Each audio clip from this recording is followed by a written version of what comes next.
26 روزه او مانگ جی خواردنه گرتیه یعنی وکی هستی و چرمالی هاتینه جو زور شلای جستایی و بسرو بر بونه لاواز بونه بله مورال آوا بلنده و بهزن و پیدویسته اف حکومته اف دادگهه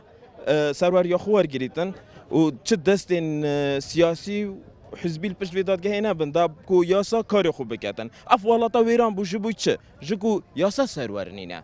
و حتی دماهیک دلو با خوینه جدنا لشه مدام بید اند براوانی جی کسو کاریان خو کین کیت اگر وی او کو پیام کا ترسی بو خلک بادینام بت نویرن جرأت هند بکن داخازا ما فین خو بکن اوانا بکنه درسک بوانا وکو بال وکو عبرتکی هر کسی که داخل ما فت خوب که ات زندان کردن اول وکو درسه که اول پیام آل پشت پیام دویه و دسته که حزبی سیاسی پشت به بریاره یعنی ایدیه که یاسا بوچی هنده مسعود بارزانی بیجتن یاسا سروره مد ویتن وی یاسا سرور ببینین مد ویت پراکتیکی عملی ببینین نه بس گوتن تو خو عیب نیه حکومت و کسی دگری که یعنی که چون که چالک وانه که روزنامه وانه یعنی به شرمنانه تو دی خلق دگری خلق دزگی لسر وای که هیچ بلگه یکیشت لسر نیه باله دستی حزبی لپشته و شخصی حزبیش لپشته نه وکو دستی حزبی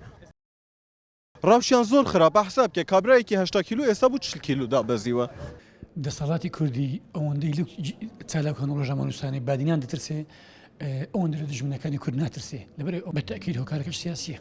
دەستێوەردان هەیە لە کاروباری دادگاکان